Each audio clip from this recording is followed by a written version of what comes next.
So hello everyone, welcome back. तो देखिए, ये वाली वीडियो में जो कि हमारा लेक्चर नंबर 11 होगा इलेक्ट्रिसिटी के रिलेटेड। इस वाले लेक्चर में यहाँ पे हम ढेर सारी चीज़ें देखेंगे। नाउ एक बार हम अपने सिलेबस को रिवाइंड करें कि क्या क्या चीज़ें बेसिकली हमने अभी तक कवर की हैं, या फिर इस लेक्चर के साथ हमारी क्या क्या चीज़ें कवर हो जाएंगी। इलेक्ट्रिकल यूनिट्स हमारे, इफ़ेक्ट्स ऑफ इलेक्ट्रिक करंट, फिर कंडक्टर्स, इंसुलेटर्स, ये सब हमारा हो चुका है। देन वायरिंग की अगर हम बात करें, फिर आई रूल्स, वायरिंग एसेसरीज।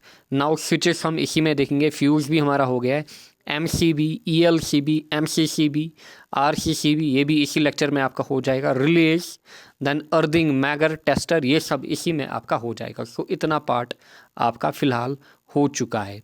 इतना पार्ट आपका यहाँ पे हो चुका है। फिर मेन जो हमारा बचता है that is magnetic effects of current and साथ ही में AC सर्किट। ये हमारा फिर इसमें मेन पोर्शन रहेगा। फिर कुछ डिवाइसेस हमारे पास, इनको भी हम देखेंगे, लाइक जनरेटर हो गया, मोटर हो गया, ट्रांसफार्मर वगैरह, उन सबको हम देखेंगे क्योंकि डिवाइस के ऊपर क्वेश्चन पूछा जाएगा, स्पेशली इलेक्ट्रिकल डिवाइस के ऊपर। जो भी इंपॉर्टेंट इलेक्ट्रिकल डिवाइस मुझे लगेंगी वो मैं आपको कवर कराऊंगा इसमें। नाउ बात करेंगे हम अर्थिंग की। लेक्चर नंबर 11 यहाँ पे बात करेंगे हम यहाँ पे अर्थिंग की। नाउ अर्थिंग आपने देखी होगी कि अर्थिंग हम क्यों करते हैं, किसी लिए करते हैं। अर्थिंग का मेन एम हमारे पास क्या होता है कि जो हमारे पास चार्जेस होती हैं, चार्जेस को हम ट्रांसफ़र करते हैं डायरेक्टली किधर, अर्थ में, through through a low resistance wire. ये हमारा एम होता है किसका, अर्थिंग का, ताकि हम क्या करें, चार्जेस को ट्रांसफ़र करें किधर, अर्थ में हमारे पास। नाउ अर्थिंग से होता क्या है, जो फॉर एग्ज़ाम्पल इलेक्ट्रिकल शॉक्स हमारे पास होते हैं वो एलिमिनेट हो जाते हैं, या फिर जो लाइटनिंग का खतरा होता है ज्यूरिंग थंडरिंग वगैरह, वो एलिमिनेट हो जाता है। ढेर सारे बेनिफिट हमारे पास हैं अर्थिंग के। एंड जितनी भी हमारे पास इलेक्ट्रिकल अप्लायंस है, देयरफॉर वो डैमेज से बच जाती हैं। ये आपके पास है डेफिनेशन ऑफ अर्थिंग। एंड ये हमारे पास है कुछ अर्थिंग करने के तरीके। एंड हमारे पास जो हमारे पास सबसे चीप मेथड होता है अर्थिंग का, दैट इज़ हमारे पास पाइप मेथड। जैसा यहाँ पे आपको दिख भी रहा होगा कि एक पाइप को यहाँ पे क्या किया गया है, पाइप को यहाँ पे ग्राउंड में इंस्टॉल किया गया है। दिस इज़ हमारी अर्थिंग। नाउ पहले हम बात करेंगे अर्थिंग में आई रूल्स की, फिर हम बेसिकली इसमें थ्योरी वगैरह पढ़ेंगे कि अर्थिंग हम कैसे करते हैं, क्या प्रिंसिपल्स हैं, या फिर कैसे हमें अर्थिंग करनी है, कितने टाइप्स की हमारे पास है, ये हम बाद में देखेंगे।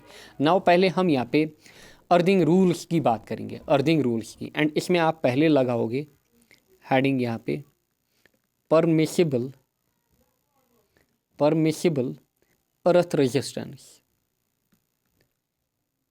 या फिर permissible earthing resistance, earthing resistance हमारे पास आई रूल्स में।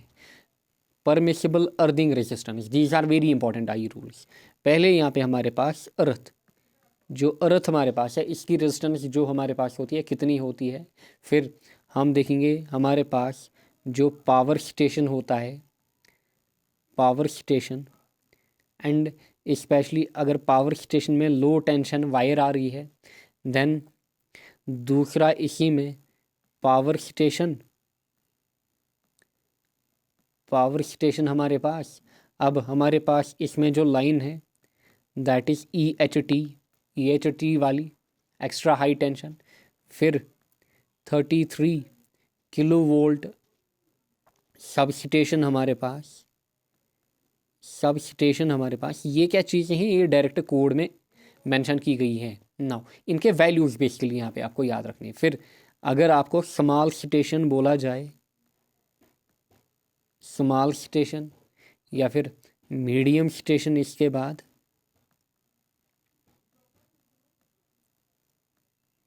मीडियम स्टेशन बोला जाए, इसके बाद आपको बोला जाए डिस्ट्रीब्यूशन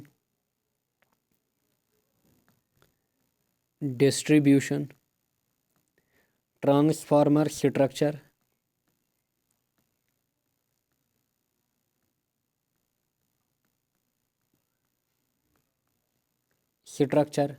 साथ ही में फुटिंग ऑफ टावर्स, जो हमारे पास बड़े बड़े टावर्स होते हैं बिजली के, उनमें जो फुटिंग होती है जिसके सहारे वो खड़े रहते हैं उनकी रेजिस्टेंस हमारे पास कितनी होनी चाहिए। यहाँ पे ये सब वैल्यूज़ आपको याद रखने, दिस आर वेरी इंपॉर्टेंट। आपके पास अदर ऑप्शन नहीं है, आपको रिमेंबर करने ही करने। नाउ अर्थ की अगर मैं बात करूँ, अगर आपसे पूछा जाए कि कितनी रेजिस्टेंस है तो आप बताओगे 1 ओम परमिसिबल रेजिस्टेंस। पावर स्टेशन जहाँ पे एल हमारे पास हो 0.5 ओम, पावर स्टेशन EST के लिए 1 ओम, 33 किलोवाट सब स्टेशन के लिए इट इज़ यहाँ पे 2 ओम, फिर स्मॉल स्टेशन के लिए हमारे पास अगेन 2 ओम, मीडियम स्टेशन के लिए 1 ओम, फिर डिस्ट्रीब्यूशन ट्रांसफार्मर स्ट्रक्चर के लिए 5 ओम, इसमें रेजिस्टेंस ज़्यादा होनी चाहिए। एंड फुटिंग ऑफ टावर्स में इससे भी ज़्यादा कितना 10 ओम हमारे पास होना चाहिए। ये कुछ वैल्यूज़ है जो आपको याद रखने हैं, ये कुछ वैल्यूज़ हैं जो आपको याद रखने हैं परमिसिबल अर्थिंग रेजिस्टेंस में। परमिसिबल अर्थिंग रेजिस्टेंस में आपको ये वैल्यूज़ याद रखने हैं। Now moving on, now wire की अगर हम बात करें, जो हमारे पास वायर होती है, स्पेशली अगर हमारे पास कॉपर वायर है, क्योंकि सारे आई रूल्स हमारे नहीं हुए थे, सारे मतलब इम्पॉर्टेंट है सारे। अच्छा, फिर अल्मुनियम वायर, अल्मुनियम की वायर। नाउ इनमें बेसिकली आपसे पूछा क्या जाएगा, इनका एरिया। अगर हमारे पास कॉपर वायर है, इसमें जो एरिया हमारे पास होता है it is basically 14 SWG। SWG क्या है, स्टैंडर्ड वायर गेज। सो ये हमारे पास कितना होता है, कॉपर वायर जो हमारे पास होती है इट इज़ 14 SWG, यानी कि स्टैंडर्ड वायर गेज। या फिर अगर हम इसी को बेसिकली कन्वर्ट करें mm में, इट इज़ बेसिकली 6 mm² एक कॉपर वायर का हमारे पास एरिया होना चाहिए। फिर अल्मुनियम वायर में 8 SWG, यानी कि 8 स्टैंडर्ड वायर गेज हमारे पास होने चाहिए। And it is equivalent to 25 mm², 25 mm²। SWG क्या हमारे पास है, standard wire gauge, standard wire gauge. ये हमारे पास है एरिया कि कॉपर वायर में इतना एरिया चाहिए, अल्मुनियम वायर का जो हमारे पास है उसमें इतना एरिया चाहिए। दीज आर इम्पॉर्टेंट, ये हमारे पास काफ़ी इंपॉर्टेंट है, इनको भी एग्ज़ाम में पूछा जाता है, इनको भी एग्ज़ाम में पूछा जाता है, ये भी आप साथ में नोट करोगे। नाउ साथ में कुछ और चीज़ें आप नोट करोगे, दैट इज़ हाइट्स। हाइट्स, अब किन की हाइट्स, पहले हमारे पास इनकी जो भी हमारे पास डोमेस्टिक इलेक्ट्रिक सर्किट होता है, इसमें जो इंपॉर्टेंट चीज़ें हमारे पास यूज़ होती हैं, फॉर एग्जांपल स्विच बोर्ड की अगर हम बात करें, यानी कि मेन बोर्ड जो हमारे पास होता है स्विच बोर्ड। अगर हम स्विच बोर्ड की बात करें, स्विच बोर्ड फॉर एग्जांपल ये हमारा फ्लोर है, ये हमारे फ्लोर की लेवल है। इस फ्लोर की लेवल से हमारे पास जो स्विच बोर्ड है कितनी हाइट पे होना चाहिए। ये जो हमारे पास स्विच बोर्ड है जिसमें हमारे पास सॉकेट लगे हुए होंगे, स्विचेस लगी हुई होंगी, अच्छा टर्मिनल्स लगे हुए होंगे, ये कितनी हाइट पे होना चाहिए। It is 1.5 metre. These are very important, exams में पूछे जाते हैं, कितना 1.5 metre. So these are according to I rules. Now अगर हम इसी में बात करें किसकी, जो हमारे पास स्विच बोर्ड है, जो हमारे पास स्विच बोर्ड है, यानी कि ये हम फ्लोर से हाइट देख रहे हैं, आपको अपनी वॉल पे चिपकाना होगा, फ्लोर से कितनी, कम से कम कितनी हाइट पे, 1.5 मीटर हाइट पे। आप इसको फीट में भी कन्वर्ट कर सकते हो। सो 1 मीटर हमारा 3.28 फीट, आप इसको कन्वर्ट कर सकते हो, मल्टीप्लाई करके 1.5 में 3.28, यहाँ पे समझ में आया होगा। नाउ अगर यही बोर्ड जो हमारे पास है, अगर यही बोर्ड किसके लिए हुआ हमारे पास, फॉर एग्जांपल हमें क्या करना है, हमें आयरनिंग करनी है, हमें क्या करनी है, आयरनिंग, यानी कि प्रेस वगैरह, जो हमारे पास आयरन है, इलेक्ट्रिक आयरन या फिर प्रेस या फिर आउटलेट बोर्ड की अगर मैं बात करूं, ये कितनी हाइट पे होना चाहिए, ये कम से कम अगर आपको पता होगा उनको नीचे लगाया जाता है। सो देयरफॉर इनकी जो हाइट कम से कम होनी चाहिए फ्लोर से, इट इज़ 0.23 मीटर। किन की, आयरन के बोर्ड हमारे पास हैं, जो आयरन के स्विच बोर्ड हमारे पास हैं, इनकी कितनी हाइट होनी चाहिए, 0.23 मीटर। जो हमारे पास फ़ैन हो गया या फिर बल्ब वगैरह हो गया या फिर अदर सॉकेट वगैरह चार्जिंग के लिए, इनकी हाइट कम से कम 1.5 मीटर हमारे पास होनी चाहिए। नाउ अभी हम स्विच बोर्ड की ही बात कर रहे हैं। नाउ फॉर एग्जांपल हमारे पास यहाँ पे ये जो लेवल में बना रहा हूँ, this is sink, wash basin या फिर टॉयलेट। सिंक हमारे पास या फिर वॉश बेसिन हमारे पास, वॉश बेसिन, टॉयलेट मतलब वाटर क्लोजेट, उसको वाटर क्लोजर WC बोला जाता है। नाउ ये कितनी हाइट पे हमारे पास होना चाहिए, इनसे, सिंक से, वॉश बेसिन से या फिर वाटर क्लोजर से, इनसे हमारे पास जो बोर्ड होना चाहिए ये ठीक ठाक डिस्टेंस पे होना चाहिए। कितनी डिस्टेंस पे, 2.5 मीटर की डिस्टेंस पे, 2.5 मीटर की डिस्टेंस पे। नाउ हम बात कर रहे हैं अभी बोर्ड की ही, SWITCH, SWITCH, स्पेलिंग आप खुद देखना यहाँ पे, मैन है ये चीज़ें। 1.5 metre, 0.23 metre, 2.5 metre, 2.5 metre. Now अगर हम एक बोर्ड की बात करें, हमारे पास है कोई बोर्ड, इसमें हमें कितनी क्लियरेंस देनी चाहिए। फॉर एग्जांपल ये हमारी यहाँ पे वाल लगी हुई है, दिस इज़ आवर वाल, एंड इसमें हमारे पास एक बोर्ड लगा हुआ है, इसमें हमारे पास एक बोर्ड लगा हुआ है। ये जो बोर्ड हमारे पास है इसके चारों बगल कम से कम कितनी गैप हमें मेंटेन रखनी है, कम से कम कितनी गैप हमें रखनी है मेंटेन। फिर यहाँ पे फॉर एग्जांपल हमारा कोई यहाँ पे पॉइंट हो सकता है, बट हमें कम से कम कितनी गैप मेंटेन रखनी है, 0.914 metre. This is important, 0.914 metre from all sides. जितने भी साइड्स हमारे पास हैं उनमें कम से कम कितनी गैप हमें रखनी है, 0.914 मीटर। सो ये तो हमने यहाँ पे स्विच बोर्ड की बात की। पहले हमने जनरल फ्लोर से देखा, फिर हमने फ्लोर से देखा, बट अगर हम आयरनिंग के लिए यूज़ करेंगे, क्योंकि आपने देखा होगा जो प्रेस या आयरन के लिए हमारे पास बोर्ड होते हैं वो लोअर लेवल पे होते हैं, क्योंकि आपको नीचे बैठ के आयरनिंग करनी है। फिर sink, wash basin, water closet, इनकी कमोड वगैरह, इनसे कितनी हाइट होनी चाहिए, 2.5 metre. This is 2.5 metre. And चारों तरफ कम से कम कितनी गैप आपको मेंटेन रखनी है एक बोर्ड से, 0.914 मीटर। ये तो स्विच बोर्ड की बात हुई। नाउ नेक्स्ट आप यहाँ पे लाइट या फिर बल्ब की बात करोगे। लाइट या फिर बल्ब जो हमारे पास होता है, लाइट या फिर बल्ब जो होता है ये कितनी हाइट पे होना चाहिए फ्लोर से। दिस इज आवर फ्लोर, ये हमारा फ्लोर, एंड यहाँ पे हमारे पास है बल्ब कोई, ये कितनी हाइट पे। सो बल्ब तो काफ़ी अच्छी खासी हाइट पे होना चाहिए, कम से कम कितना होना चाहिए, 2.25 मीटर। एंड अगर आप 2.25 को मल्टीप्लाई करोगे 3.28, this comes out to be 7.38 feet, यानी कि ऑलमोस्ट 7 फीट तो आपको रखना ही रखना है। 7 फीट, 7.5 फीट की हाइट पे तो आपको रखना ही रखना है लाइट या फिर बल्ब। फिर थर्ड थिंग यार, फ़ैन की अगर हम बात करें, फ़ैन, क्योंकि फ़ैन में ज़्यादा खतरा होता है, गर्दन भी कट सकती है, सो देयरफॉर इसमें एक्स्ट्रा से हाइट होगी हमारे पास। सो अगर ये हमारे पास है, this is our floor, floor से कितनी हाइट पे कम से कम जो फ़ैन हमारे पास है, जो सीलिंग फ़ैन है, कितनी हाइट पे होना चाहिए, 2.75 मीटर, 2.75 मीटर की हाइट पे होना चाहिए। सो ये कुछ डेटा है जो अगेन यहाँ से आपको क्या करना है, जो अगेन यहाँ से आपको याद रखना है। ये हमने बात की यहाँ पे बोर्ड्स की, इनकी हाइट्स, फिर यहाँ पे लाइट यानी कि बल्ब की एंड फैन की। नेक्स्ट हाउस में ही हमारे पास कि एक बोर्ड से, अगर हमारे पास एक बोर्ड है,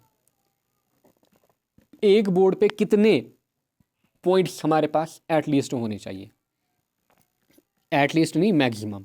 नाउ मैक्सिमम नंबर ऑफ, ज़्यादा से ज़्यादा कितने होने चाहिए एक बोर्ड पे डिपेंड।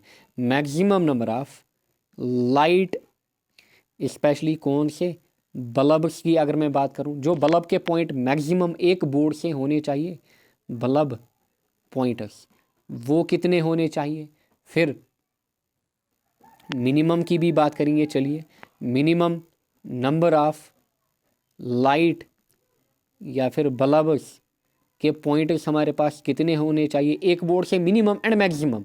सो मिनिमम एक बोर्ड से हम कितना ले सकते हैं, मिनिमम एक बोर्ड से हम 4 यहाँ पे ले सकते हैं, एंड मैक्सिमम कितना ले सकते हैं, मैक्सिमम यहाँ पे हम 10 ले सकते हैं। So maximum number of points इतने and minimum number of points हमारे पास इतने हो गए यहाँ पे। एंड ध्यान दीजिएगा इसी में जो हमारे पास हाउसिंग की अभी हम बात कर रहे हैं, इसी में आप याद रखोगे कि एक्स्ट्रा पॉइंट्स, क्योंकि कल को आपने फॉर एग्ज़ाम्पल कहीं पे सोचा कि कहीं पे मुझे एक्स्ट्रा पॉइंट क्या करना है, कहीं से हमें मुझे स्विच लेनी है, या फिर कोई और टेलीविज़न की पोजीशन मुझे चेंज करनी है, या फिर किसी और की पोजीशन चेंज करनी है, या फिर किसी और रूम को किचन बनाना है, या फिर कुछ और। सो उस केस में आप क्या करते हो, पहले ही हमारे पास परमिसिबल डेटा होता है कुछ कि एक्स्ट्रा या मोर पॉइंट्स आपको कितने रखने हैं फ्यूचर के लिए। सो एक्स्ट्रा और मोर पॉइंट्स यहाँ पे, एक्स्ट्रा और more points left for future, left for future, extra और more points left for future, ये कम से कम कितने होने चाहिए, 10 to 15%। जितने आपने दिए हैं उनका आपको 10 to 15% क्या करना है, 10 to 15% एक्स्ट्रा रखना है। सिमिलरली एक्स्ट्रा वायरिंग की अगर मैं बात करूं, एक्स्ट्रा वायरिंग की अगर मैं बात करूं, extra wiring left for future, यहाँ पे आप खुद लिखेंगे अब left for future. Extra wiring कितनी हमें फ्यूचर के लिए रखनी है, at least 15 centimetre, at least 15 centimetre. So ये डेटा भी आप अपनी कॉपी में नोट डाउन करिए, या फिर ये आपको पीडीएफ में भी मिलेगा, बट समझने के लिए। नाउ आगे हम बढ़ेंगे, नाउ बात करेंगे हम अर्थिंग की, हम बात कर रहे थे। नाउ अर्थिंग में ही अच्छा पहले आप कुछ वायर्स का याद रखेंगे डेटा, ऑलरेडी मैंने ये बोला भी है, बट यहाँ पे आप फिर से याद रखिए कि रेड कलर की वायर जो हमारे पास होती है उसको हम लाइव वायर बोलते हैं, या फिर फेस। फिर ब्लैक कलर की वायर जो हमारे पास होती है वो न्यूट्रल वायर होती है। ग्रीन कलर या फिर इसी में येलो भी हो सकती है, ग्रीन कलर या फिर येलो कलर की वायर जो हमारे पास होती है, it is earth. Now short circuit कब होता है, शॉर्ट सर्किट देखिए, शॉर्ट सर्किट किस चीज़ को हम बोलते हैं शॉर्ट सर्किट हमारा जब रेड एंड ब्लैक, यानी कि जब live wire and neutral wire या फिर फेज एंड न्यूट्रल आपस में क्या हो जाएं, वो जुड़ जाएं। सो इस केस में हमारे पास क्या हो जाता है, शॉर्ट सर्किट हो जाता है। एंड इस टाइम जो करंट हमारे पास होती है दैट इंक्रीज एब्रप्टली, या फिर कभी कभार मैथमेटिकली हम ये भी बोलते हैं कि करंट जो है वो इनफाइनाइट हो जाती है। किस टाइम, शॉर्ट सर्किटिंग के टाइम। ये भी ऑब्जेक्टिव पूछे जा चुके हैं, सो नोट डाउन करिए।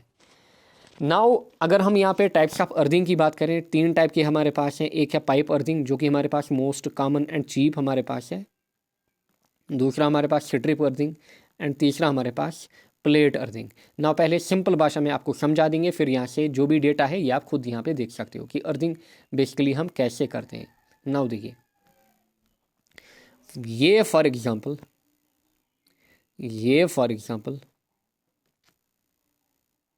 ध्यान दीजिए, इसको मैं कलर ऑफ अर्थ करूँगा, मिट्टी जैसा कलर।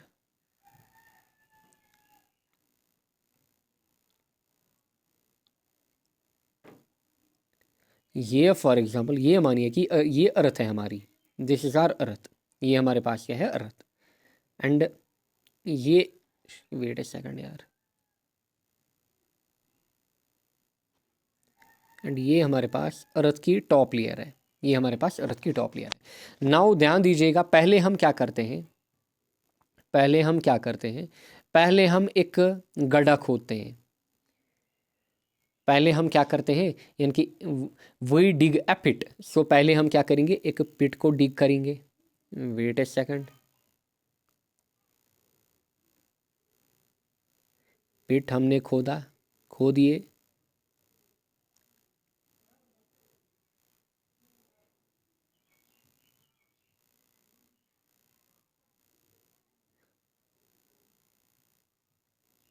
सो पहले हम क्या करते हैं, एक पिट खोदते हैं। खोदा हमने पिट, क्या किया, सो पहले हमने खोद दिया पिट। नाउ जैसे ही हमने पिट खोदा, फिर इसमें बेसिकली हम क्या करते हैं, पिट खोदने के बाद ऊपर से थोड़ा पानी का छिड़काव करते हैं, नीचे ऊपर से पानी का छिड़काव करते हैं। सो इसके बाद हमने वाटरिंग की। वाटरिंग के बाद हम बेसिकली इसमें क्या डालते हैं, चारकोल डालते हैं। सो चारकोल, जिसको मैं ब्लैक कलर से यहाँ पे दिखाऊंगा। सो ये हमने क्या डाला इसमें नीचे, ये हमने इसमें नीचे चारकोल डाला। पहले कुछ एक लेयर से हम डालेंगे, फिर जैसे ही हमने चारकोल डाला, फिर इसके बाद हम क्या करेंगे, इसमें हम कॉपर की जो पाइप कह लो आप या फिर रॉड कह लो, वो इंसर्ट कर सकते हैं। फॉर एग्जांपल अगर डिस्टेंस ज़्यादा होगी, पहले एक रॉड फिर हम दूसरी रॉड, ऐसे ही जहाँ पे इनको कनेक्शन करते हुए, जोड़ देते हुए फिर हम कनेक्ट कर सकते हैं। सो फॉर एग्जांपल लेट, मैंने माना कि एक पाइप हमने इसमें डाली, एक पाइप हमने क्या की, एक पाइप हमने इसमें डाली। सो तीसरा चीज़ हमारा क्या है, तीसरा चीज़ हमारे पास है, हम इसमें क्या करते हैं, पाइप डालते हैं, हाँ, जो कि बेसिकली हमारे पास इलेक्ट्रोड जैसा वर्क करेगी यहाँ पे, एंड कॉपर की हो सकती है। अच्छा, फिर इसके बाद जैसे ही हमने ये डाला, फिर हम फर्दर क्या करेंगे, फर्दर चारकोल की यहाँ पे जो थिकनेस है उसको बढ़ाएंगे, फर्दर चारकोल की जो थिकनेस है इसको बढ़ाएंगे, एंड चारकोल की थिकनेस बढ़ाने के बाद हम यहाँ पे अब क्या करते हैं, हम बेसिकली अब ऊपर से इसमें साल्ट डालते हैं। सो चौथा काम हमारे पास होता है इसमें क्या, साल्टिंग का। सो ये हमने क्या डाला, ये हमने इसमें बेसिकली साल्ट डाला। फिर फर्दर यानी कि अगर हमारे पास पाइप्स कम होंगी यहाँ तक, फॉर एग्जांपल यहाँ से हम फर्दर पाइप्स को यहाँ पे जोड़ दे सकते हैं, एंड इसके बाद हम क्या करते हैं, इसके बाद बेसिकली यहाँ से हम इसमें जो अर्थ लेड हमारे पास है या फिर वायर जो हमारे पास है, इसको हम क्या करते हैं, इसको कनेक्ट करते हैं, इसको यहाँ से क्या करते हैं, इसके साथ कनेक्ट करते हैं। एंड जैसे ही हमने कनेक्ट किया, उसके बाद हम क्या करते हैं, उसके बाद बेसिकली हम यहाँ पे एक फनल लाते हैं, FUNNEL फनल, एंड उसके थ्रू यहाँ पे अगेन क्या करते हैं, यहाँ से अगेन वाटर को पुअर करते हैं। फिर ऊपर से हम क्या करेंगे, इसमें ऊपर से हम इसमें मैशनरी वर्क करेंगे, फिर इसको यहाँ से बंद करेंगे। सो ऐसे हमारे पास बेसिकली क्या होती है, ऐसे हमारे पास अर्थिंग होती है। ये है तरीका अर्थिंग का। Now pipe earthing. So size of pipe depends upon the fault current and the condition of soil. So कितनी पाइप आप लोगे, ये इन चीज़ों पर डिपेंड करेगा। For moist and soft soil to be available in the earth pit, the length of the pipe should be at least 2 meter and its diameter should be 38 mm। यानी कि अगर आपके पास मॉइस्ट या फिर सॉफ्ट सॉइल है काफ़ी ज़्यादा, तो इस केस में लेंथ ऑफ पाइप आपके पास कम से कम 2 मीटर की होनी चाहिए, जिसका जो डाया है phi that should be 38 mm। Dia आपको कम से कम 38 mm की पाइप लेनी है। एंड याद रखिएगा 25 mm हमारे पास होता है 1 इंच। सो 50 mm कितना, 2 इंच। सो ऑलमोस्ट आप ये मानिए कि 1.5 इंच की पाइप आपको लेनी होगी, 1.5 इंच की पाइप।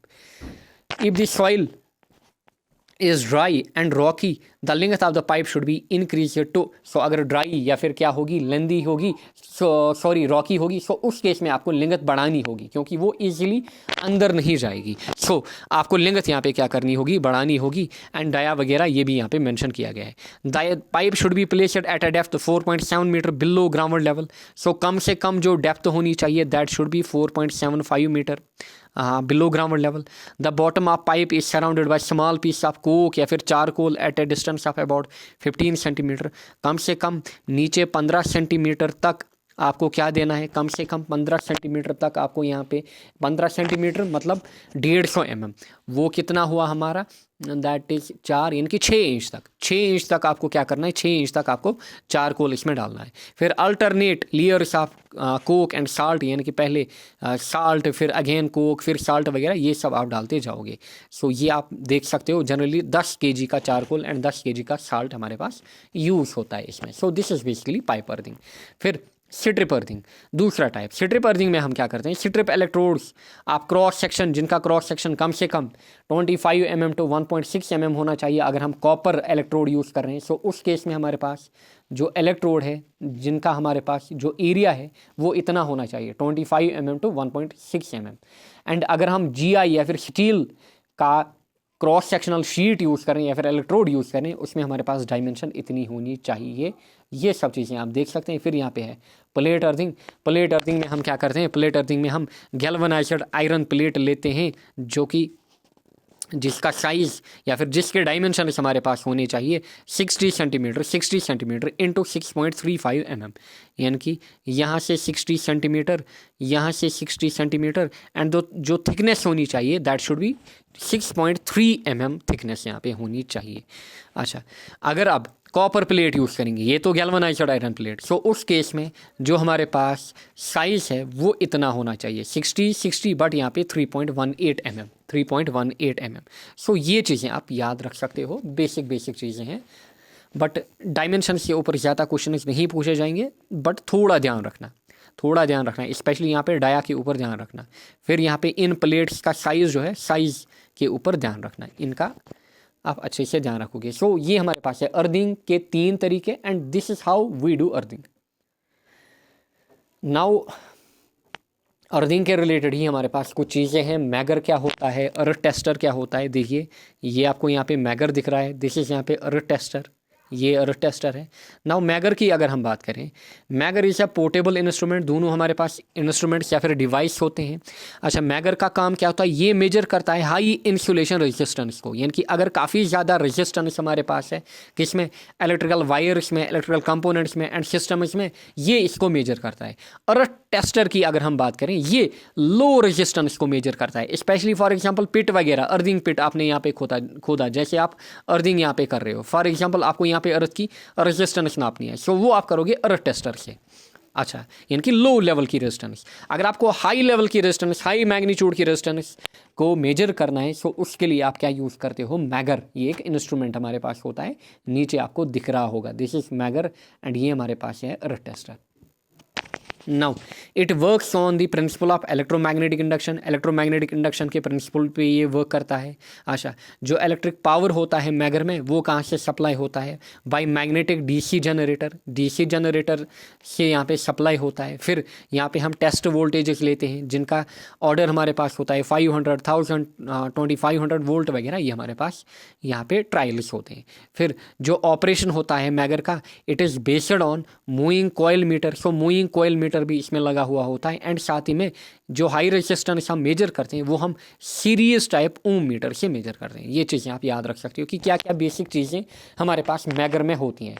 पहला काम ये किसको मेजर करता है, हाई इंसुलेशन रेजिस्टेंस को। फिर किसके ऊपर वर्क करता है, इलेक्ट्रोमैग्नेटिक इंडक्शन के ऊपर, इसी प्रिंसिपल के ऊपर। इसमें डीसी जनरेटर हमारे पास लगा हुआ होता है। फिर इसमें हमारे पास ओम मीटर लगा हुआ होता है जो कि सीरीज में होता है। सो ये सब चीज़ें हमारे पास होती हैं कि इसमें एक मैगर में। नाउ अर्थ टेस्टर की अगर हम बात करें, अर्थ टेस्टर लो रेजिस्टेंस के लिए यूज़ होगा, लो रेजिस्टेंस के लिए। मैगर हमने देखा, मैगर को हम हाई इंसुलेशन रेजिस्टेंस के लिए यूज़ करेंगे। अच्छा, देन जो अर्थ टेस्टर होता है, ये बेसिकली क्या होता है, ये बेसिकली मैगर का मॉडिफिकेशन होता है। नाउ इसमें हमारे पास डीसी जनरेटर, जैसे यहाँ पे हमने बात की डीसी जनरेटर होता है। नाउ इसके अलावा इसमें क्या होता है, एक करंट रिवर्सर होता है एंड फिर रेक्टिफायर होता है इसमें, फिर पीएमएमसी इंस्ट्रूमेंट होता है जो कि रेजिस्टेंस को मेजर करता है। सो ये सब चीज़ें एग्जाम में पूछी जाएंगी बेसिकली कि डिवाइस इसमें कौन सी क्या है। सो इनको आप याद रखोगे, megger and earth tester. Megger and earth tester दोनों किसके लिए यूज होते हैं, और रेजिस्टेंस को मेजर करने के लिए, रेजिस्टेंस को मेजर करने के लिए। नाउ नेक्स्ट इज यहाँ पे difference between megger and earth tester. अगर हम डिफरेंस की बात करें, मैगर मेजर हाई रेजिस्टेंस, अच्छा earth tester low resistance measure करता है।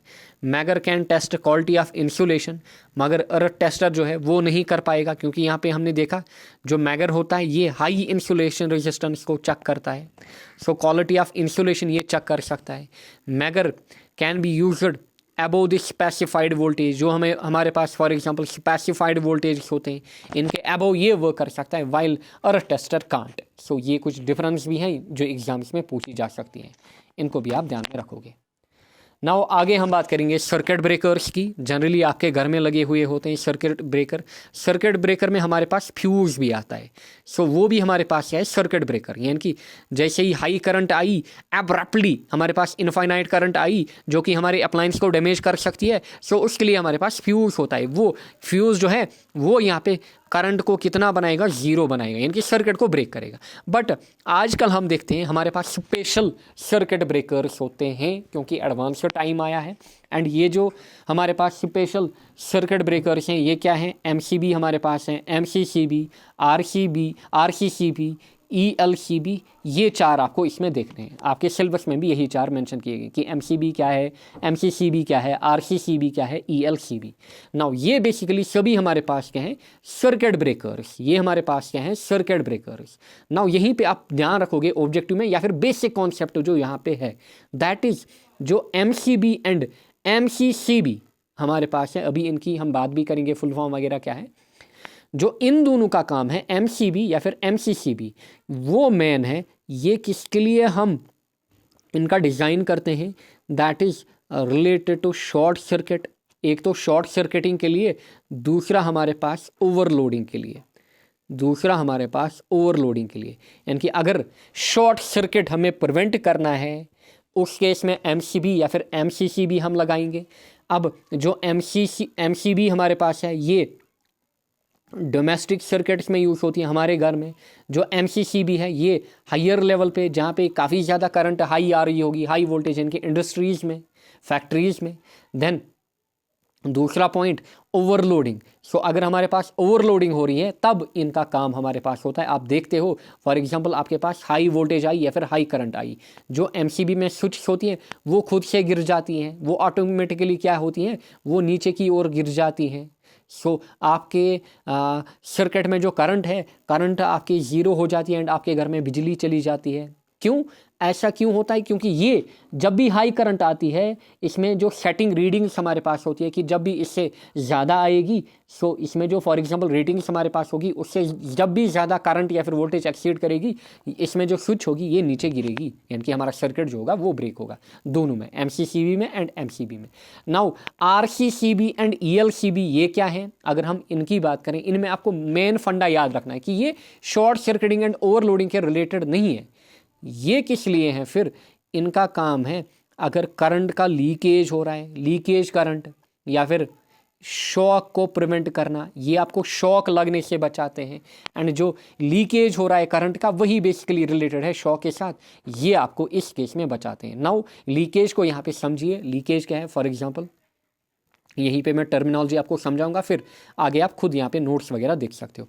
नाउ अगर हम लीकेज की बात करें, लीकेज मतलब फॉर एग्जांपल ये हमारा मेन बोर्ड है, घर का मेन बोर्ड, एंड लेट यहाँ से दो वायर्स कनेक्टेड होती हैं। फॉर एग्जांपल हमारे पास यहाँ से क्या होती हैं, दो वायर्स कनेक्टेड होती हैं, एंड लेट आगे मेरे पास है कोई छोटा सा स्विच बोर्ड, मेरे पास क्या है छोटा सा स्विच बोर्ड। नाउ ध्यान दीजिएगा, जो करंट हमारे पास है ये मैंने आपको बोला है कि एक वायर में करंट आती है, दूसरे वायर से वो वापस आती है। फॉर एग्जांपल हमारे पास 10 एम्पियर करंट आ रही है, सो वापस कितनी आनी चाहिए? 10 एम्पियर करंट ही वापस आनी चाहिए। सो इसको हम बोलते हैं रिटर्न करंट। सो रिटर्न करंट हमारे पास कितनी आनी चाहिए? 10 ampere he. Now for example मैंने क्या किया, या फिर आप आए या फिर कोई बंदा आया यहाँ से, वेट ए सेकंड, कोई बंदा आया यहाँ से, इस बंदे ने इसको छुआ, किसको छुआ? स्विच को, एंड लेट स्विच में जो हमारे पास इंसुलेशन था वो ब्रेक हो गया था या फिर इससे उड़ गया था, यानी कि जो हमारे पास वायर थी आप ये मानिए कि शॉर्ट में वो नंगी थी, उसके ऊपर कवरिंग नहीं थी हमारे पास रबर की या फिर इंसुलेशन नहीं था। सो होगा क्या, जो करंट है वो हमारी बॉडी के अंदर चला जाएगा, करंट जो है वो हमारी बॉडी के अंदर चला जाएगा। लेट अगर 10 एम्पियर करंट आ रहा था, लेट 1 एम्पियर करंट हमारी बॉडी में चला गया या फिर मेरी बॉडी में, एंड वापस कितना गया? 9 एम्पियर। सो इसी को हम बोलते हैं करंट का लीकेज हुआ, करंट का लीकेज हुआ। नाउ इस केस में क्या होगा? मुझे शॉक लगेगा या फिर आपको शॉक लगेगा। नाउ अगर हमारे पास ELCB या फिर RCCB लगा हुआ होगा आपको शॉक नहीं लगेगा, क्योंकि वो बेसिकली क्या करता है, ये जो लीकेज है या फिर शॉक जो है इसको प्रिवेंट करता है इन शॉर्ट। सो ये इनका काम होता है RCCB एंड ELCB का। सो इन शॉर्ट आपको ये समझ में आए होंगे MCCB का काम क्या है, इनका अलग काम है, RCCB ELCB का काम क्या है। एंड जो MCCB है ये दोनों काम तो ये करते हैं कॉमन, कौन? MCB and MCCB। MCCB extra में स्विच का भी काम करता है हमारे पास, ये भी आप याद रख सकते हो। नाउ पढ़ते हैं। सो देखिए सर्किट ब्रेकर, यहाँ पे आप डेफिनेशन पढ़ सकते हो कि सर्किट ब्रेकर हमारे पास क्या होता है। सो circuit breaker is a device used to interrupt the faulty or fluctuating current and perform the function of a switch, in turn protecting the electrical system from damage। And यहाँ पे आप इनके diagrams भी देख सकते हो, फिगर्स भी देख सकते हो, प्रैक्टिकली ये है क्या। दिस इज MCB, देखिए हैवल्स का, फिर यहाँ पे दिस इज MCCB एंड ये है RCCB एंड जो ELCB हमारे पास है वो भी ऑलमोस्ट इसी के जैसा होता है हमारे पास। नाउ पहला यहाँ पे देखिए MCB, फिर MCCB, यहाँ पे RCCB, फिर यहाँ से ELCB। ढेर सारे ऑब्जेक्टिव्स यहाँ से पूछे जाएंगे, स्पेशली थ्योरेटिकल। नाउ MCB, पहले यही मेन ऑब्जेक्टिव यहाँ पे बनता है कि इनकी फुल फॉर्म में भी आपके एग्जाम में इन चारों में से एक की फुल फॉर्म तो डेफिनेटली आएगी। MCB हमारे पास क्या होता है? It is miniature circuit breaker, याद रखिएगा, it is miniature circuit breaker. कहाँ पे यूज़ होता है, रेजिडेंशियल एरियाज में, रेजिडेंशियल हाउस में, या फिर डोमेस्टिक सर्किट में, इंडस्ट्रियल लेवल पे नहीं। अच्छा, ये एक इलेक्ट्रोमैकेनिकल डिवाइस होती है जो कि प्रोटेक्ट करती है हमारे पास सर्किट को। अच्छा, किससे? ओवरलोड से एंड शॉर्ट सर्किटिंग से, मेन पॉइंट्स यहाँ पे। सो ये सब चीज़ें आप देख सकते हो। And it is better alternative of fuse, ये हमारे पास क्या है? Better alternative of fuse. And almost आजकल हर घर में MCBs लगे हुए होते हैं।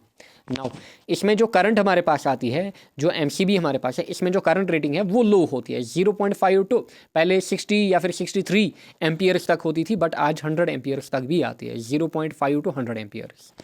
नाउ MCCB की अगर हम बात करें, फुल फॉर्म क्या है? Moulded case circuit breaker. यहाँ पे क्या है? Miniature circuit breaker. So it is circuit breaker दोनों में, but it is moulded case circuit breaker. So ये क्या हमारे पास है? Moulded case circuit breaker. So it is हमारे पास इलेक्ट्रिकल प्रोटेक्शन डिवाइस, ये आप देख सकते हो यहाँ पे। एंड किस फ्रीक्वेंसी पे ये वर्क करती है ये भी आप देख सकते हो। ओवरलोड हो गया, शॉर्ट सर्किटिंग हो गया, इसको ये बचाता है। एंड साथ ही में एक्स्ट्रा में जो अभी मैं आपको बोल रहा था, जो हमारे पास MCCB है, ये स्विच का काम भी करती है आपके पास। सो यहाँ पे आप अदर पॉइंट्स भी पढ़ सकते हो। नाउ अगर हम वोल्टेज करंट रेटिंग की बात करें, यहाँ पे जो करंट है वो ये हाई करंट के लिए यूज़ होता है, 15 एम्पियर टू 2500 एम्पियर, यानी कि 100 के अबव। आप ये मानिए कि 100 के अबव भी ये यूज़ होता है, या फिर 10 के अबव, या फिर 10 इसमें स्टार्टिंग है, 10 या फिर 15 इसमें स्टार्टिंग है। यहाँ पे जो स्टार्टिंग है that is very very little current, 0.5 ampere. So ये ज़्यादा सेंसिटिव होगा कौन? करंट के लिए, जो हमारे पास MCB है। Now this allows them to use it in both low power and high power. So ये सब चीज़ें आप देख सकते हो, समझ में आया होगा कि MCB क्या है, MCCB क्या है। Now RCCB and ELCB। अगर हम RCCB की अगर बात करें, it is residual current circuit breaker, residual current circuit breaker. अच्छा, किसके लिए यूज़ होता है? मेनली लीकेज, जो करंट का लीकेज होता है इसको डिटेक्ट करने के लिए। एंड इसको कभी कभार RCD भी बोला जाता है, रेजिडुअल करंट डिवाइस भी इसको बोला जाता है। सो यहाँ पे बाकी थ्योरी जो है लगी हुई, ये आप पढ़ सकते हैं यहाँ पे। सो मेन इसका काम है करंट लीकेज। नाउ इसकी रेटिंग्स की अगर हम बात करें, इसमें जो रेटिंग्स हमारे पास हैं, रेटिंग्स की अगर हम बात करें, करंट लीकेज, एंड साथ में आप याद रख सकते हो कि ये जो शॉक हमारे पास हैं, शॉक से हमें बचाते हैं। नाउ रेटिंग्स की अगर हम बात करें, जो हमारे पास रेजिडेंशियल एरियाज होते हैं, यानी कि हमारे घरों में जो RCCB आती है वो 30 मिली एम्पियर की आती है, एंड इंडस्ट्रियल एरियाज में 100 मिली एम्पियर की आती है, ये भी आप याद रखेंगे। Next ELCB, it is earth leakage circuit breaker. ये हमारे पास क्या होता है? Earth leakage circuit breaker. So अगर हम इसकी बात करें, these circuit breakers provide maximum protection from electrical shocks. Almost जो फीचर्स होंगे इन दोनों में, फीचर्स यहाँ पे क्या होंगे? फीचर्स दोनों में क्या होंगे? फीचर्स दोनों में सेम होंगे। बस ये जो ELCB है ये बस एक मॉडिफिकेशन है। एंड इसको कभी कभार देखिए, रेजिडेंशियल करंट सर्किट ब्रेकर्स को पॉपुलरली कभी कभार हम क्या बोलते हैं? ELCB। सो बेसिकली ELCB एक मॉडिफिकेशन है इसकी। एंड मैन याद रखिएगा कि अगर ये हमारे पास मेन बोर्ड है जो ELCB है, इन चारों में से इसको हम क्या करते हैं? इसको हम बिल्कुल मेन बोर्ड के साथ रखते हैं। इसको हम क्या करते हैं? जो मेन बोर्ड हमारे पास होता है, मेन सर्किट बोर्ड, इसके साथ रखते हैं। काम क्या है इसका? इलेक्ट्रिकल शॉक्स को प्रिवेंट करना। एंड देयरफॉर अगर हम इसको मेन बोर्ड के साथ रखते हैं, देयरफॉर MCB के सीरीज़ में, अगर ये MCB हमारे पास है, यहाँ पे हमारे पास ELCB होगा, ये आपस में क्या होंगे? सीरीज़ कनेक्शन में। सो ये चीज़ें भी आप याद रखोगे, RCCB ELCB। This is RCCB आपका, एंड ये आपका ELCB। Next is relay. अब रिले क्या है? देखिए, हमने जिन सर्किट ब्रेकर्स की बात की, MCB, MCCB, RCCB, ELCB, ये रिले के बगैर वर्क नहीं कर सकते हैं। रिले इज़ इनमें आप ये मानिए कि रिले इनमें मस्ट है। अब रिले क्या होता है? यहाँ पे आपको दिख रहा होगा, ये एक कॉइल जो यहाँ पे हमारे पास है, ये जो कॉइल हमारे पास है, इसी को हम क्या बोलते हैं? रिले। ये हर एक केस में होती है, चाहे आपका MCB हो, चाहे आपका MCCB हो, या फिर ELCB हो, इन सभी में क्या होता है, रिले। अब रिले क्या होती है, ये एक कॉइल होती है जो बेसिकली एक्ट करती है एज एन इलेक्ट्रोमैग्नेट, जो एक इलेक्ट्रोमैग्नेट की तरह बिहेव करती है। यानी कि जब इसमें करंट आए सो यहाँ पे ये क्या करती है, मैग्नेटिक फील्ड को प्रोड्यूस करती है। सो रिले, पहली बात, ये एक सेंसर हमारे पास होता है जो कि क्या सेंस करता है, सिग्नल एट एबनॉर्मल कंडीशन। अच्छा, and sends that abnormal condition to circuit breaker and results in circuit tripping. यहाँ पे कि सर्किट को ट्रिप कराना, जो सर्किट आप देखते हो ना, देखिए यहाँ पे आप देखते हो ना, ट्रिप नीचे आ जाता है इनमें, देखिए दिस इज द ट्रिप, ये जो आपको दिख रहा है दिस इज ट्रिप। सो जब हमारे पास करंट ज़्यादा आई या फिर कुछ और हुआ, ये ट्रिप जो है ये नीचे गिर जाता है। एंड इसको बेसिकली सिग्नल कहाँ से मिलती है, इसको जो रिले है ये एक सेंसर होता है, यही बेसिकली सिग्नल सेंड करता है। जो हमारे पास सर्किट ब्रेकर्स होते हैं उनमें जो अदर डिवाइस हमारे पास होती हैं जिनके अलग अलग काम होते हैं, सो ये यहाँ पे ट्रिप गिराने का काम करता है। सो जैसे ही शॉर्ट सर्किट हुआ, ऑन शॉर्ट सर्किट हमारे पास क्या होगी, इनफाइनाइट या फिर very heavy current will flow, किसमें, कॉइल में। इस कॉइल में क्या होगी, काफ़ी हाई करंट फ्लो होगी।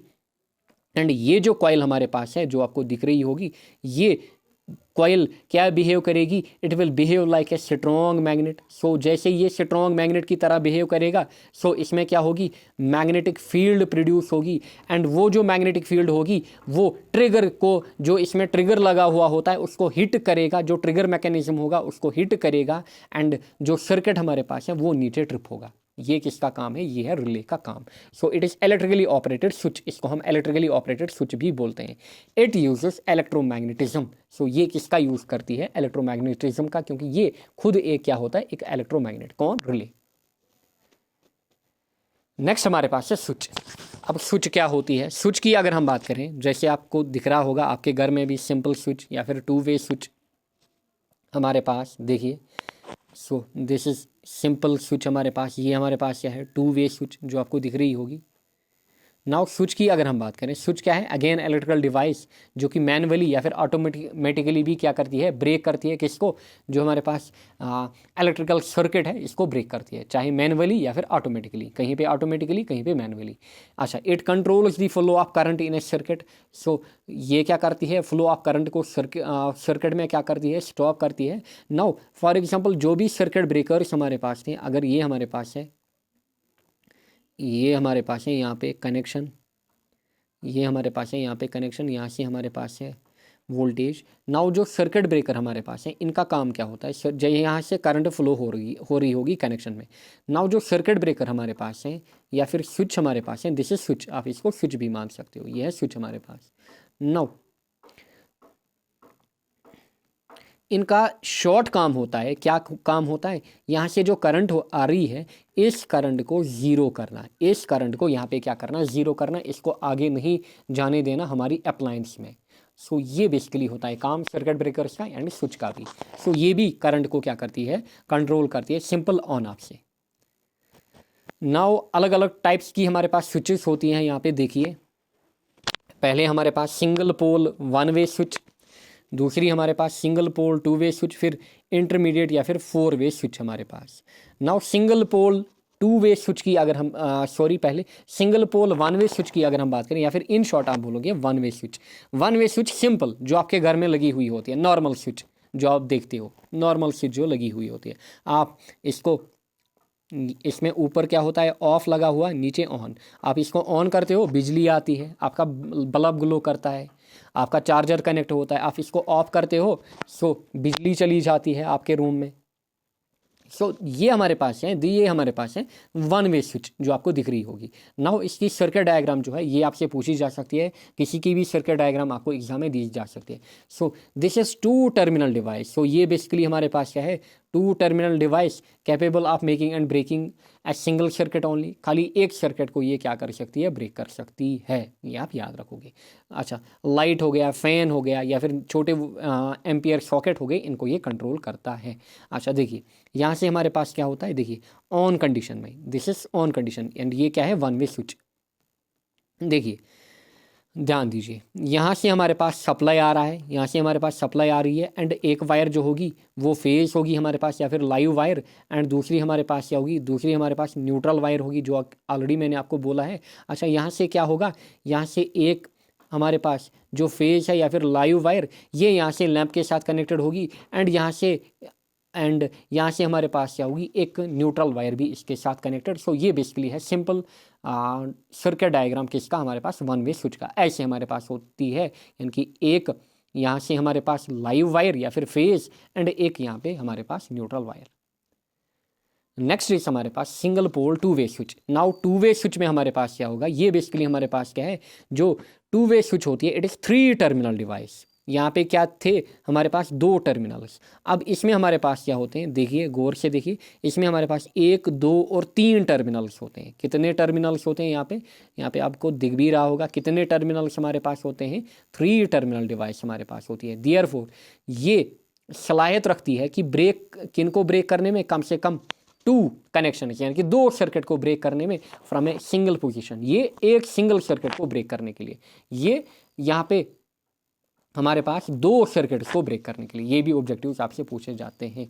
एंड जनरली इस टाइप की स्विचेस को हम कहाँ पे लगाते हैं, स्टेयर केस के लिए फॉर एग्जांपल स्टेयर केस, या फिर बाहर आप स्विच वगैरह लगाते हो आपकी लॉबी वगैरह में, ताकि आप क्या करो, एक लैंप को आप क्या करो 2 डिफरेंट प्लेस से कंट्रोल कर सको। एक लैंप को आप क्या करो 2 डिफरेंट प्लेस से ही कंट्रोल कर सको।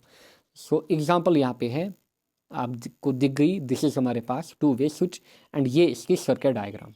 सो देखिए 3 सॉकेट्स हमारे पास या फिर 3 टर्मिनल्स हमारे पास इसमें होते हैं एंड इसमें क्या होता है, जो बीच वाला होता है सेंटर वाला, इसके साथ यहाँ पे फेज कनेक्टेड होता है। फिर यहाँ से फर्दर 2 कनेक्शन लिए जाते हैं स्विच 2 के साथ एंड फिर यहाँ से जो स्विच 2 है यहाँ से क्या किया जाएगा, यहाँ से जो फेज है इसको लिया जाएगा फॉर एग्जांपल लैंप के साथ एंड साथ में जो हमारे पास मेन जो भी हमारे पास था मेन सप्लाई, वहाँ से जो आपका न्यूट्रल है इसको भी इसके साथ कनेक्ट किया जाएगा। ऐसे हमारे पास क्या है, ऐसे हमारे पास जो 2 वे स्विच है वो वर्क करती है। नाउ इंटरमीडिएट या फिर 4 वे स्विच। सो इंटरमीडिएट या फिर 4 वे स्विच, सो ये जो हमारे पास है 4 way switch it is similar to 3 way switch. अब ये 3 वे स्विच की तरह ही काम करता है, एक्सेप्ट इसमें बेसिकली हमारे पास क्या होते हैं, 4 टर्मिनल्स होते हैं। इसमें हमारे पास 4 टर्मिनल्स होते हैं। यहाँ पे आप देख भी सकते हो, ये बीच वाली हमारे पास है this is intermediate switch and ये हमारे पास है अदर 3 वे या फिर 2 वे स्विचेस हो सकती हैं हमारे पास। सो ये है सर्किट डायग्राम किसके लिए, इंटरमीडिएट या फिर 4 वे स्विच के लिए। And this is live wire या फिर हमारे पास फेज एंड ये है न्यूट्रल। आप देख सकते हो कैसे कनेक्शन होता है। डायग्राम आपके एग्जाम में पूछी जा सकती है, आपको बोलेंगे ये डायग्राम किसकी है। Now question number 1 2 3 4 5 6 7 8 9 10 11 12 13 14 15 16 17 18 19। नाउ देखिए, अगर आपको नहीं दिख रहा होगा I will read out. Dash dash earthing is the best form of earthing and is very cheap in cost. ये बोल रहा है कि डैश डैश अर्थिंग जो हमारे पास है it is the best form of earthing and is very cheap. So आपको बोलना है किस टाइप की अर्थिंग हमारे पास क्या होती है, बेस्ट फॉर्म होती है एंड चीप होती है। सो ऑलरेडी स्टार्टिंग में ही हमने देखा जो पाइप टाइप की अर्थिंग है वो हमारे पास कॉमन है एंड चीप है एंड बेस्ट भी यही है। Next, in case of strip earthing, if the electrode is made up of copper, then its cross sectional area should not be less than। वहाँ पे हमने देखा अगर कॉपर का होगा या फिर गैल्वेनाइज्ड आयरन का होगा। सो अगर कॉपर की बात कर रहा है ये कॉपर के केस में जो हमारे पास डायमेंशंस हैं it is basically 25 mm and 1.6 mm। 25 mm and 1.6 mm वहाँ पे आप देख सकते हो नोट्स में। फॉर परफॉर्मिंग पाइप अर्थिंग की बात कर रहा है। विच of the following material is not required. Pipe earthing के लिए कौन सा मटेरियल हमें रिक्वायर नहीं है, देखिए साल्ट एंड चारकोल है। अच्छा, ये हमारे पास प्लेट अर्थिंग में यूज़ होता है। ये जो प्लेट की डायमेंशन इसने दिए हैं ये प्लेट अर्थिंग में यूज़ होता है। फिर funnel with a wire mesh, बिल्कुल फनल की नीड होती है ऊपर जहाँ से हम पानी उसमें डालेंगे पाइप के थ्रू। फिर 38 mm डाया पाइप हमारे पास यूज़ होती है। सो ऑप्शन 2 हमारे पास ये बेसिकली यूज़ नहीं होता है पाइप अर्थिंग के लिए। Which of the following can be placed near main board to protect the whole installation. अगर आपको होल इंस्टॉलेशन यानी कि मेन बोर्ड से ही सब कुछ आपको प्रिवेंट करना है, तो मेन बोर्ड के नियर आप क्या लगाते हो? ELCB main switch, MCB energy meter. ELCB आप MCB से भी पहले यूज़ करोगे, so ELCB। Which of the following statements is not true for the earth leakage circuit breaker ELCB। Earth leakage circuit breaker ELCB के बारे में पूछ रहा है। ELCB operates very quickly when extreme leakage, high leakage current flows. फिर देखते हैं, the protection provide by ELCB against shock is higher than that as fuse और MCB। बिल्कुल सही। MCB या फिर फ्यूज से ज़्यादा इसमें क्या होती है? शॉक रेजिस्टेंस होती है। फिर ELCB is also called as RCCB. It is used for protection of earth leakage. This is arranged to, so ये भी सही है। ELCB can place it near the main board to protect whole installation। बिल्कुल। so ये point कहीं पे भी हमने नहीं देखा। ELCB operates very quickly when extreme high leakage current flows। so this is wrong। MCB of family of protective device is electrically installation stands for. अच्छा, ये बोल रहे हैं इन शॉर्ट MCB की फुल फॉर्म। मे बी आपको दिख नहीं रहा होगा, इसलिए मैं यहाँ से रीड आउट भी कर रहा हूँ। MCB की full form: main circuit breaker, mini circuit breaker, maximum circuit breaker, miniature या फिर miniature circuit breaker. So it is basically miniature circuit breaker MCB। MCCB so MCCB की बात कर रहा है। MCCB miniature circuit current breaker no, maximum current circuit breaker no, moulded cabinet circuit breaker no. अच्छा, moulded case circuit breaker. So it is basically moulded case circuit breaker हमारे पास। If the operating current is, ध्यान दीजिए, if the operating current is between 10 ampere to 100 ampere which device will be used. अगर छोटी हो, 0.5 से starting हो, तब हम MCB बोल सकते हैं। बट यहाँ पे जो स्टार्टिंग है that is 10 ampere to 100, but 100 से ज़्यादा भी हम जाते हैं MCCB में, बट वी विल प्रेफर यहाँ पे MCCB। The expansion for RCCB, बताइए RCCB हमारे पास क्या है? बताइए RCCB हमारे पास क्या है? इट इज़ डायरेक्टली और residual current circuit breaker. The recommended level of RCCB residual current circuit breaker is dash in residence. So residence के लिए कितना होना चाहिए? 30 MA मिली एम्पियर। एंड जो हमारे पास इंडस्ट्रीज हैं वहाँ पे 100 MA। ये भी आप याद रखोगे। A relay in a power system is, क्या होती है एक रिले हमारे पास पावर सिस्टम में? बताइए रिले हमारे पास क्या होती है?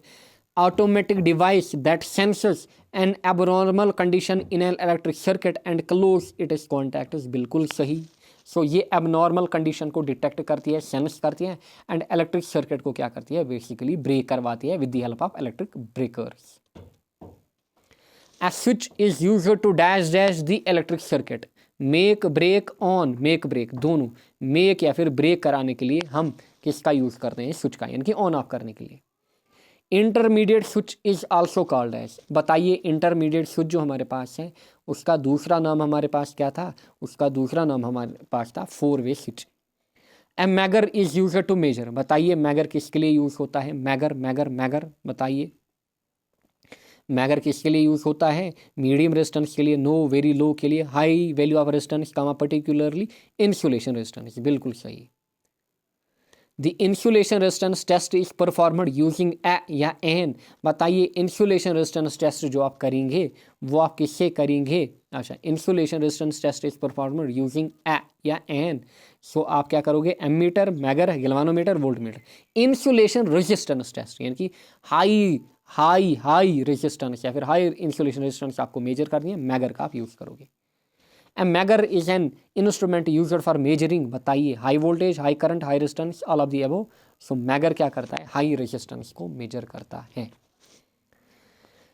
Which is the important part of megger, बताइए इंपॉर्टेंट पार्ट कौन सा है मैगर का? Ohmmeter, DC generator, both of the above, none. So हमने देखा मैगर में ओम मीटर भी लगा हुआ होता है जो कि सीरीज में बेसिकली हमारे पास कनेक्टेड होता है, फिर DC जनरेटर भी लगा हुआ होता है। So both. Megger is used to measure, बताइए मैगर क्या करता है? अर्थ रेजिस्टेंस, इंसुलेशन रेजिस्टेंस, अच्छा break down voltage of insulation, none. So insulation resistance को ये मेजर करता है। Number 19 last, a megger is essentially a multimeter. Megger क्या हमारे पास है? मैगर हमारे पास मल्टीमीटर है, cross oil ohm meter, shunt type ओम मीटर, सीरीज टाइप ओम मीटर। सो जो मैगर हमारे पास होता है it is a series type Om metre. So इस टाइप के क्वेश्चन आपके एग्जाम में पूछे जाएंगे, क्योंकि पहली बार इस सिलेबस का एग्ज़ाम हो रहा है JKSSB में, पहली बार ये सिलेबस आया है। सो आई थिंक कि इसी लेवल के क्वेश्चन आपके एग्जाम में पूछे जाएँ। So thank you all.